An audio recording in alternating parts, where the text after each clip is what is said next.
الحمد لله نحمده ونستعينه ونستغفره ونؤمن به ونتوكل عليه ونعوذ بالله من شرور أنفسنا ومن سيئات أعمالنا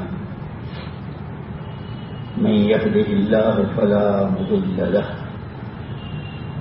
ومن يضلله فلا هادي له ونشهد أن لا إله إلا الله وحده لا شريك له ونشهد أن سيدنا ونبينا ومولانا محمدا عبده ورسوله صلوات الله وسلامه على سيدنا محمد وعلى آله وصحبه وسلم تسليما كثيرا. أما بعد فأعوذ بالله من الشيطان الرجيم. بسم الله الرحمن الرحيم. ألف لام ميم ذلك الكتاب لا ريب فيه هدى للمتقين الذين يؤمنون بالغيب ويقيمون الصلاة ومما رزقناهم ينفقون والذين يؤمنون بما أنزل إليك وما أنزل من قبلك وبالآخرة هم يوقنون أولئك على هدى من ربهم وأولئك هم المفلحون. وقال الله سبحانه وتعالى يا أيها الذين آمنوا اتقوا الله حق تقاته ولا تموتن إلا وأنتم مسلمون. وقال الله سبحانه وتعالى من يتق الله يجعل له من أمره يسرا. وقال الله تبارك وتعالى من يتق الله يجعل له مخرجا ويرزقه من حيث لا يحتسب. وقال الله سبحانه وتعالى إن الله مع الذين اتقوا والذين هم محسنون. وقال الله سبحانه وتعالى يا أيها الذين آمنوا اتقوا الله ولتنظر نفس ما قدمت لغد. وقال الله سبحانه وتعالى إنه من يتق ويصبر. صدق الله العظيم. پیارے بھائیوں، دوستوں، عزیزوں اور بزرگوں، ابھی رمضان مبارک گئے ہیں. شوال کا مہینہ بھی ابھی ختم نہیں ہوا ہے. یہ رمضان کیوں آئے تھے؟ جیسے کوئی کسی کے یہاں جاتا ہے تو پوچھتے ہیں بھائی کہاں سے آئے، کیوں آئے؟ جو آتا ہے کسی کے یہاں وہ یا تو کچھ دینے آتا ہے یا لینے آتا ہے. وہ آپ کے یہاں فلانی چیز ہے وہ لینے آیا، آپ کی فلانی امانت فلان جگہ تھی وہ پہنچانے آیا. دو حالت ہوتی ہے. اللہ ہم کو وہ زبان دیتے جو ہم آنے والے رمضان مبارک سے پوچھتے ہیں کہاں سے آئے، کیسے آئے. تو جواب میں کہتے کہ میں آسمانوں کی بلندیوں سے آیا ہوں، رب العالمین احکم الحاکمین کے پاس سے آیا ہوں، اور خاص آپ ہی کے یہاں آیا ہوں، آپ کے پاس آیا ہوں.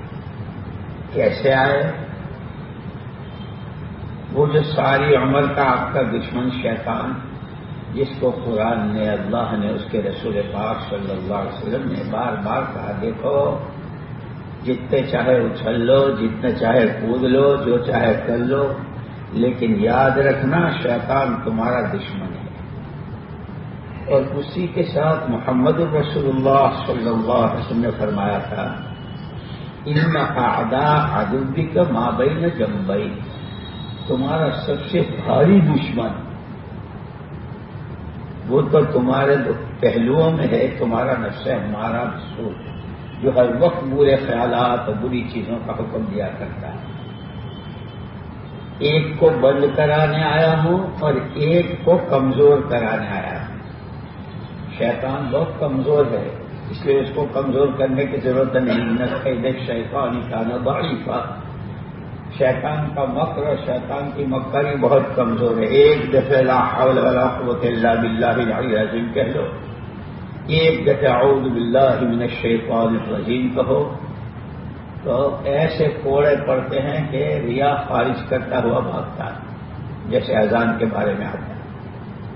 لیکن سب سے بڑا مسئلہ گھر کا بھیدی ہے نفس امارہ، جو ہر وقت برائیوں کا حکم دیتا ہے۔ امارہ بار بار بار بار حکم دینے والا اس کا ترجمہ۔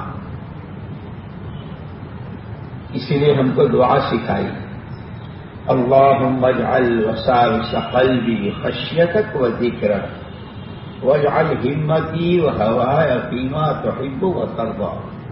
پروردگار میرے دل کے وسوسوں کو تو اپنا خوف بنا دے کہ ہر وقت میرے خیال، مجھے کبھی بھی خیال آئے تو تیرے ڈر کا کہ کہیں تو ناراض نہ ہو جائے، اور ہر وقت تیرا دھیان میرے دل کی دھڑکنوں کے ساتھ، کہ دل دھڑک دھڑک دھڑک جو کرتا ہے، ہر دھڑک کے ساتھ تیری یاد رہے کہ تو دیکھ رہا ہے، تو سن رہا ہے، تجھے سب کچھ معلوم۔ مجھے قوت ارادی، جس کو دنیا والے ول پاور کہتے ہیں، علمی زبان میں اس کو قوت ارادی کہتے ہیں، واجعل ہمتی و ہوایا فیما تحب و ترضی۔ میری قوت ارادی، میرا ول پاور اور میری چاہت صرف وہ بنا دے جو تجھے پسند ہے۔ یہ ہم کو دعا سکھائی۔ تو یہ رمضان مبارک نے آ کر کے کہا کہ تمہارے لیے تمہارے دشمن کو قید کرانے آیا ہوں۔ 15 گھنٹے کا روزہ گرمیوں کے موسم میں رکھو گے، جتنا چاہے کوئی بہادر ہو، سیٹھے نہیں، ان کی تو گاڑیوں میں بھی ایسی ہوتی ہے، گھروں میں بھی ایسی ہوتی ہے، اور ان کی تو آفسوں میں بھی ایسی ہوتی ہے، ان کے بس چلے تو جوتوں میں بھی ایسی ڈال دیں۔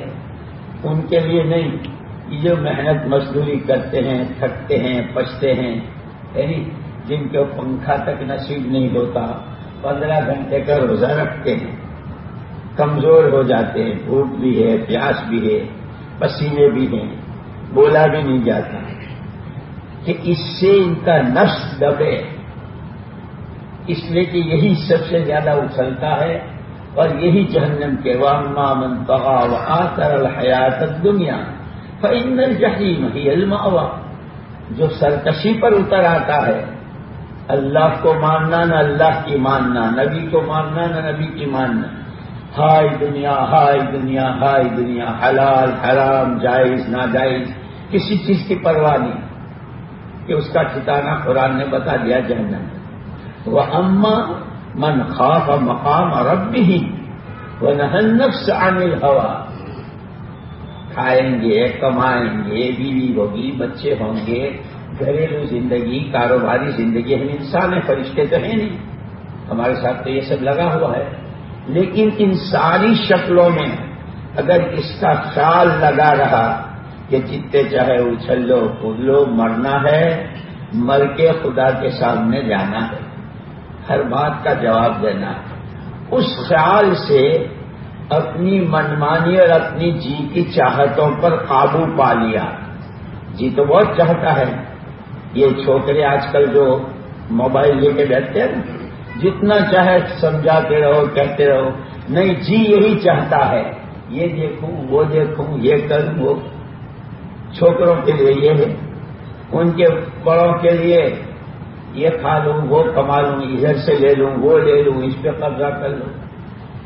جس کو اللہ کے سامنے کی پیشی کا خیال ہوا، ڈر ہوا، منمانیوں پر قابو پایا، شریعت کیا کہتی ہے، سنت کیا کہتی ہے۔ ابھی پرسوں ایک کتاب پڑھ رہا تھا، حضرت مجدد الفسانی رحمۃ اللہ نے پوری شریعت کا خلاصہ بتایا، ایمان، اعمال اور اخلاص۔ ایمان کیا ہے؟ ڈر ہو تو صرف اللہ کا، راضی کرنے اور خوش کرنے کا شوق ہو تو صرف اللہ کو۔ کیسے کریں گے کہ کلمے کا دوسرا جز ہے محمد الرسول اللہ صلی اللہ علیہ وسلم۔ اسی لیے خود حضور نے فرمایا، تم میں سب سے زیادہ اللہ کو جاننے والا بھی میں، اور تم میں سب سے زیادہ اللہ سے ڈرنے والا بھی میں۔ اب جو جتنا نبی کی چال چلے گا، جو جتنا نبی کی سیرت پر عمل کرے گا، اس میں اللہ کا ڈر بھی پیدا ہوگا، اللہ کو خوش کرنے کا جی بھی چاہے گا۔ تو یہ ایمان، اور ایمان ہی جیسے آدمی کو بھوک لگتی ہے تو بھوک تقاضا کرتی ہے کھانے کا، پیاس لگتی ہے تقاضا کرتی ہے پانی کا، نیند آتی ہے تقاضا کرتی ہے سونے کا، بیماری ہے تقاضا کرتی ہے دوا دارو علاج کا۔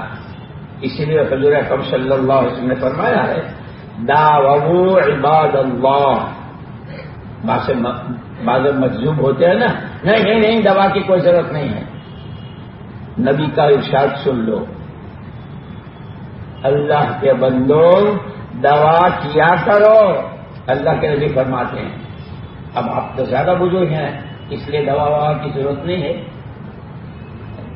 اسی لیے کہتے کوئی بزرگی نہیں چاہے ہوا میں اڑے، کوئی بزرگی نہیں چاہے پانی پر مسلح بچھا دے، اور کوئی بزرگی نہیں چاہے خوابوں میں آسمان میں اڑے۔ بزرگی وہی ہے جو محمد رسول اللہ صلی اللہ علیہ وسلم کی تابع داری کے ساتھ ہو۔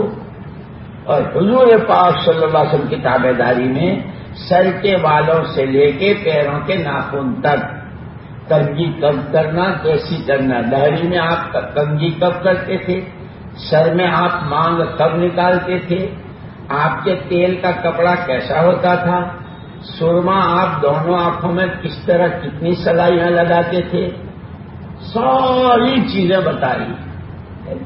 جو جتنا متبع سن، اسی لیے دوستو یاد رکھنا، مولانا محمد الیاس صاحب رحمۃ اللہ علیہ سے کسی نے پوچھا تھا نکلو نکلو نکلو، وکیل صاحب بھی نکلے اور ڈاکٹر صاحب بھی نکلے اور مولانا صاحب بھی نکلے اور امام صاحب بھی چلے اور استاد بھی چلے اور شاگرد بھی چلے اور شیخے بھی نکلے اور ان کے نوکر بھی، مرد بھی اور عورتیں بھی نکلو، آپ چاہتے کیا ہو؟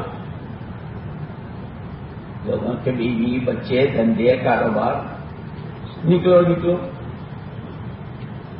فرمایا اللہ کی قسم، اللہ کی قسم، اللہ کی قسم، نہ کوئی حکومت چاہتا ہوں، کوئی عہدہ کرسی چاہتا ہوں، نہ دنیا کی دولت اکٹھی کرنا چاہتا ہوں، صرف اتنا چاہتا ہوں کہ محمد الرسول اللہ صلی اللہ علیہ وسلم اپنی وفات کے وقت اس امت کے ہر طبقے کے ہر فرد کو، تاجروں کا طبقہ، ڈاکٹروں کا طبقہ، جوانوں کا طبقہ، عورتوں کا طبقہ، عوام کا طبقہ، مالداروں کا طبقہ، غریبوں، جتنے طبقے ہیں امت میں، ہر طبقے کا ہر فرد اس دعوت و تبلیغ کی محنت کے ذریعے، جس کو بہت آسان کر کے بتا دیا، دعوت و تبلیغ کی محنت تو وہ صحابہ نے کی، 80 زخم ہیں، اور پھر تشکیل کی آواز کان میں پڑی تو 80 زخموں میں سینے کے بل گھسیٹ کر جا رہے ہیں۔ سامنے سے آ رہے تھے حضرت ابو عقیل، ایک صحابی، انہوں نے کہا ابو عقیل کہاں جا رہے ہو؟ کہ جی وہ اللہ کے راستے میں نکلنے کی آواز لگی ہے، تشکیل ہو رہی ہے، وہاں جا رہا ہوں لبیک کہنے ہے۔ تمہارے سے کھڑا تو ہوا نہیں جاتا، چلا تو جاتا نہیں، تم جا کے کرو گے کیا؟ تو اس پر انہوں نے کہا کہ اللہ کا دین دنیا میں زندہ ہو جائے، اللہ کا کلمہ بلند ہو جائے، محمد الرسول اللہ صلی اللہ علیہ وسلم کی نورانی اور روحانی اور پاک صاف زندگی ہر ایک کو میسر آ جائے، اس کی جو محنت ہے اس کے لیے ایک آواز لگی ہے۔ اس سے پہلے جب کبھی بھی آواز لگی کبھی پیچھے نہیں ہٹتی ہے۔ اس وقت تم جا کے کرو گے کیا؟ میرے بس میں جتنا ہے اتنا میں کروں گا۔ وہ آئے، مجمع کو دیکھا، دائیں دیکھا، بائیں دیکھا، لوگ بھاگے جا رہے تھے، حالات جیسے حالات سے متاثر ہوتے ہیں نا، بہت جلدی بہت جلدی، اور جیسے اس وقت میں مارکیٹ بند، کاروبار ڈاؤن، اور روزانہ کا کتنے کروڑ کا نقصان، اور پتہ نہیں کیا کیا لوگ کہتے ہیں، حالات حالات حالات۔ تو ان حالات کی وجہ سے صحابہ بھی کچھ ایسی ہو رہی بھاگ رہے تھے. پھر انہوں نے ایک آواز لگائی, زخموں میں چون تھے, یا اصحاب السمرہ, او بیری کے درخت کے نیچے محمد صلی اللہ علیہ وسلم کے ہاتھ میں ہاتھ دینے والوں, یومن کیوم بدر کررتن کا کررت حنین, یہی تو وقت ہے, بدر کا دن بنا کے دکھا دو. اور حنین نے جس طرح بھگدڑ مچی تھی اور تمہیں پکارا تھا اور تم واپس آئے تھے, آج حنین کا دن. وہ آواز اتنی زور سے لگائی تھی کہ زخم پھٹا, اللہ کے پیارے ہو گئے. لیکن ان کی اس آواز پر مجمع واپس آیا اور جو ہار تھی وہ جیت سے بدل گئی. ہم تو کہیں ہارتے ہی نہیں. ایک مرتبہ ایک جماعت بھیجی تھی حضور اکرم صلی اللہ علیہ وسلم نے, اور وہ ہار گئے دشمن سے. واپس آئے تو بالکل سر جھکائے ہوئے, ندامت میں, افسوس میں. حضور اکرم صلی اللہ علیہ وسلم کے یہاں بیٹھے ہوئے تھے مسجد میں. بھائی کیا بات ہوئی, ایسے کیسے ہو رہے ہو؟ جی ہم ہار گئے اور واپس آئے ہیں. ہم تو بھگوڑے ہیں, بھاگ کے آئے ہیں. آپ نے فرمایا نہیں, حوصلہ نہیں ہارے ہو, کرارون, تمہیں دوبارہ تازہ دم ہو کر پھر اللہ کے حضرت میں جاؤ گے. وہاں ماحول ایسا تھا, مردوں میں, عورتوں میں, بچوں میں. عورتوں نے بھی تانا دیا, لو مرے گئے تھے جماعت میں, بھاگ کے آ گئے, وہاں کا کھانا نہیں ملتا, پانی بہت کڑوا ہے اور سردی بہت لگ رہی ہے. بگوڑے کہیں کے لو یہ چوڑیاں پہن لو. نحنو بنات الطارقی نمشی علی النمارقی ان تقبلوا نعانقی وان تدبروا نطارقی. یہ کیا کیا تم نے؟ ہم بنو طارق کی بیٹیاں ہیں, تمہاری دلہنیں, تمہاری بیویاں. ہم قالینوں پہ چلا کرتی ہیں, لیکن تم اللہ کے راستے میں آگے بڑھو گے, ہم تم سے معاملہ سینے سے لگائیں گے. اور اگر تم پیچھے ہٹتے ہو, بھاگتے ہو, جیسے ہمارے یہاں بھاگتے تو نہیں, بہانے بناتے ہیں. وہ بالکل مولوی صاحب جی چاہتا ہے بس تبلیغ بھی میں جان لگا دوں, لیکن گیا. چونکہ مگر اگرچہ ذرا سا یہ کچھ بہانے ہوتے ہیں ہمارے پاس نہ جانے کے. تو ہی نہ چاہے تو بہانے ہزار, تو ہی نہ چاہے تو بہانے ہزار. دین اللہ کا مٹتا رہے, سنتوں کا مذاق اڑتا رہے, لیکن میرے بریک فاسٹ میں, میرے لنچ اور ڈنر میں, اور میری کولڈ ڈرنک میں, اور میرے کھانے پینے میں, میرے آرام میں, اس میں کوئی فرق نہ آئے. نعرے تکبیر, اسلام زندہ باد. جاؤ کام کرو. آئے بڑے اسلام زندہ باد والے. اسلام ان کے ہاتھوں زندہ ہوا کرتا ہے. محمد صلی اللہ علیہ وسلم کی سنتیں ان کے ہاتھوں زندگیوں میں جایا کرتی ہے. شریعت کے احکامات ان کے ہاتھوں جایا کرتے ہیں. رمضان کا مہینہ ہے, بدر کا دن ہے, 16 دن حضور نے کیسے گزارے ہوں گے. پیچھے بھی بیٹی حضرت رقیہ رضی اللہ تعالیٰ بیمار ہیں, جانے سے پہلے تشریف لائے, بہت بیمار تھی. حضرت عثمان رضی اللہ عنہ کو بلایا, عثمان رقیہ بہت بیمار ہے اور اس کی دیکھ بھال کرنے والا کوئی ہے نہیں, تم ٹھہر جاؤ. ساری چیزوں میں اعتدال ہے, بیمار کا بھی خیال رکھتے. بعض جوان جو بہت جوشیلے ہوتے ہیں, نہیں مرے ماں کوئی بات نہیں, جنت میں تو ملے گی. اور کیا اس بیوی کو چڑیل جیسی کو ہر وقت تو جل چولہے کی آگ میں اور میں جلوں عشق الہی کی آگ میں. ان سے تبلیغ سمجھ میں نہیں آ سکتی. اسی لیے حضور اکرم صلی اللہ علیہ وسلم نے القصد تبلغ. مولانا یوسف صاحب رحمۃ اللہ علیہ فرمایا کرتے تھے 3 مزاج ہیں, ایک نصارہ کا, ایک یہود کا, اور ایک امت مسلمہ کا. نصارہ کا مزاج چھوڑ دو دنیا اور پڑ جاؤ کسی کونے میں, خیر اب تو وہ رہے نہیں, وہی سب جو کچھ ہو رہا ہے. یہود کا مزاج ہائی دنیا, اس دنیا کے لیے نبی تک کو شہید کرنا پڑے، اور 1 نہ 2 10 نہ 20 70 نبیوں کو شہید کیا ہے ایک دن میں یہودیوں نے. یہ ان کا مثال ہے. ہائے دنیا جس کو حضور اکرم صلی اللہ علیہ وسلم فرمایا الدنیا راس کل حب الدنیا راس کل خطیہ، ہر گناہ ہر شریعت اور سنت کے خلاف کرانے والی چیز وہ دنیا کی محبت. محمد الرسول اللہ صلی اللہ علیہ وسلم فرمایا در کفے جاوے شریعت در کفے سندا نہیں. اللہ کے بندے ہیں اس کے ساتھ کا تعلق، نبی کے امتی ہیں ان کی تابع داری، ماں باپ کی اولاد ہیں، بیوی کے شوہر ہیں، بھائی کے بھائی ہیں، پڑوسی کے پڑوسی ہیں، استاد کے شاگرد ہیں.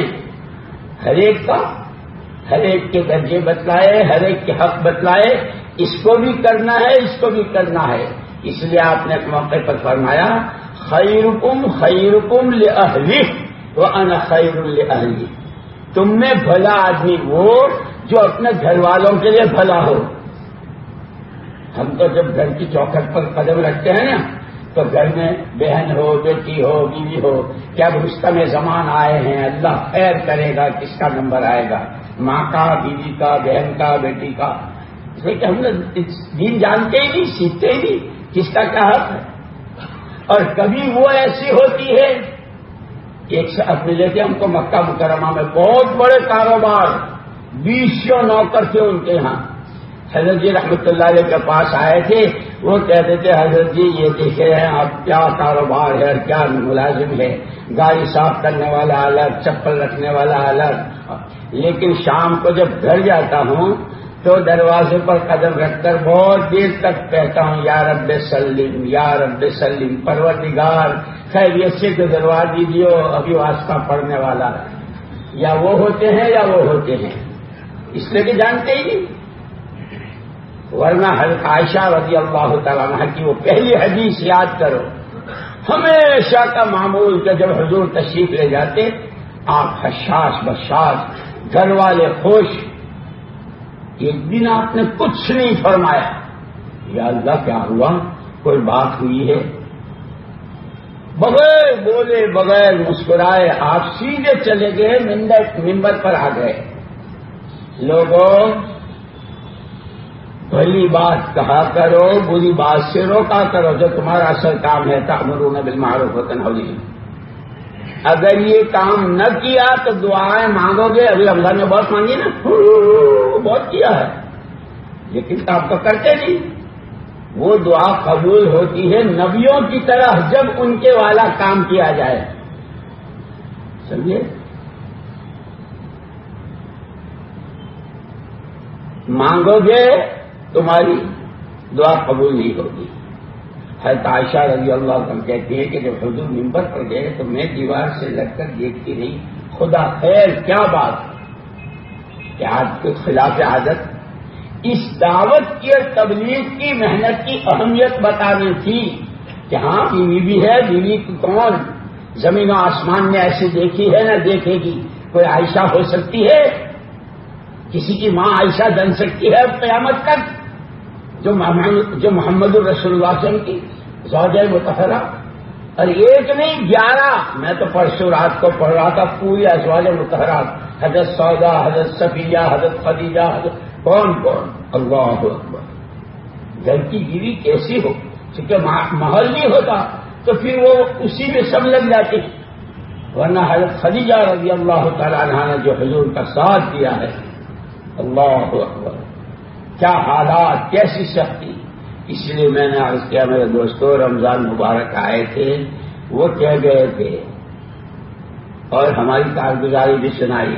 کہاں سے آئے، کہاں گئے تھے؟ جی آپ نے بھیجا تھا عبد الرحمان کے یہاں.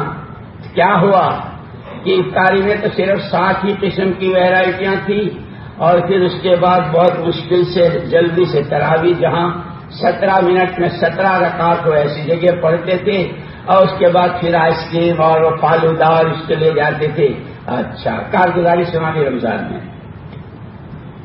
کہیں کی یہ بھی سنائی 3 پاروں کی تراویح پڑھتے تھے، کھاتے بھی تھے، پیتے بھی تھے، روتے بھی تھے، نمازیں بھی پڑھتے تھے، ہر ایک کی کارگزاری رمضان سناتے. تو ہم نے تم کو جو بھیجا تھا کیوں بھیجا تھا؟ لعلکم تتقون، متقی بنانے کے لیے، تقوی کے لیے. اور اس تقوی کے ساتھ ہمارے وعدے کتنے ہیں؟ وہ جتنی آیتیں میں نے پڑھی تھی نا، اور اخیر میں جو کہہ رہے ہیں حالات حالات حالات. وَلَوْ أَنَّ أَهْلَ الْقُرَىٰ آمَنُوا وَاتَّقَوْا لَفَتَحْنَا عَلَيْهِمْ بَرَكَاتٍ مِّنَ السَّمَاءِ وَالْأَرْضِ. اللہ کہہ رہے ہیں، اس سے زیادہ سچی بات کس کی نہیں؟ یہ گلیوں میں، محلوں میں، شہروں میں، آبادیوں میں رہنے والے دو کام کر لیں: ایمان بنا لیں، اپنے میں اللہ کا ڈر پیدا کر لیں. اگر یہ دو کام یہ کریں تو ہم زمین و آسمان کی برکتوں کے دروازے کھول دیں گے اللہ کے. تو بھائیو، رمضان مبارک آئے تھے تقوی پر، اور عیدی بھی دلوا گئے. عیدی میں خالہ نے یہ دیا، ماموں نے دیا، بڑے بھائی نے یہ دیا، ابا نے یہ دیا. عیدی لیتے ہیں نا بچے. یہ عیدی دلوانے آیا تھا آخری رات میں کہ وہ لیلۃ الجائزہ ہے. اور کیا دلا ہے کہ جو مانگو، کہ کیا مانگے؟ آیا ہوں تیرے در پہ آقائے گدا پرور، آقائے گدا پرور، اور تو کیا مانگوں؟ آقائے گدا پرور، آیا ہوں تیرے در پر، اور تو کیا مانگوں؟ تو ہی مجھے مل جا. کہ عیدی میں جس نے اللہ کو مانگا اسے اللہ ملا. اتنا شاندار آیا تھا رمضان. اور اگر تقوی پر زندگی ہے کہ یہ سال بھر تمہیں، جیسے سیزن آتا ہے نا، کمائی کا ایک سیزن آتا ہے، ویپاریوں کہتے ہیں یہی موقع ہے، اگر اس وقت میں 2 پیسے کما لیے سارا سال سکون سے گزارو گے. یہی حال کھیتی والوں کا، یہی حال ہر ایک کہتا، ہر ایک کا سیزن آتا ہے. ایسے یہ سیزن آیا تھا تقوی کا. اگر تقوی بنا لیا تو سارا سال تقوی پر. جب تقوی ہوگا تو کیا ہوگا یہ بھی بتا دیا. تقوی پر 3 دروازے کھلتے ہیں. تقوی پر 3 دروازے کھلتے ہیں. بغیر کمائے مال، بغیر مال کے چیزیں، اور بغیر چیزوں کے ضرورتوں کا پورا ہونا، یہ تقوی پر کھلتے ہیں. جب زندگیوں میں تقوی نہیں ہوتا تو پہلے تو یہ 3 دروازے بند ہوتے ہیں، پھر اس کے اپوزٹ، اس کے مقابلے کے 3 کھلتے ہیں. کماتے کماتے کنگال، پیسہ نہیں ہاتھ میں رہتا. دوسری چیز، پیسہ ہے، جو چیز چاہیے وہ نہیں مل رہی ہے. بھائی مارکیٹ میں ہے ہی نہیں، بہت دیکھ لیا، یہاں بھی دیکھا وہاں بھی دیکھا، چیز نہیں ملتی. اب تیسرا دروازہ کھلتا ہے، چیزوں کے ہوتے ہوئے، مکھن بھی ہے، دودھ بھی ہے، پروٹین غذائیں بھی ہے، سب بھی پھر روز بھولتے جا رہے ہیں، مرنے کے قریب ہوتے ہیں. سمجھے؟ چیزیں ہوتی ہیں، ضرورت پوری نہیں ہوتی. میرے دوستو، اللہ اور اس کے لیے دنیا میں جیسے ہر آدمی اپنی چیز کی حفاظت کرتا ہے، اللہ کا شکر ہے. معلوم ہوا رمضان مبارک صورت میں مسجدیں آباد، گھر آباد، قرآن کی تلاوت، سہ روزہ جماعتیں کتنی چلی، 10 دن کی کتنی چلی، 4 مہینے چلوں کی تشکیلیں ہوئی، لوگوں نے کیسی دعائیں مانگی، کتنے روئے، کتنا استغفار کیا. یہ سارا مل کر تھوڑا سا بنا ہے. اب اگر اس کی حفاظت ہے تو آگے سال بھر خیریت سے، عافیت سے، اللہ کی مددوں سے. اسی لیے کتابوں میں مسئلہ لکھا ہے، نقصان نفع کے مقابلے میں نقصان سے بچنا یہ زیادہ اہم ہے. اب رمضان کے بعد نفلیں چاہے تھوڑی پڑ جائے، وہ 3 پارے اور 5 پارے پڑھتے تھے، چاہے روزانہ کا 1 ہی پارا پڑھیں، تھوڑے سے ہوں، لیکن یہ جو کمائی ہوئی ہے اللہ کے ڈر کی، تقوی کی، ایمان کی، اور زبانوں پر جو کنٹرول رہا ہے، جی کی چاہتوں پر جو کم سے کم یہ دولت بچی رہے.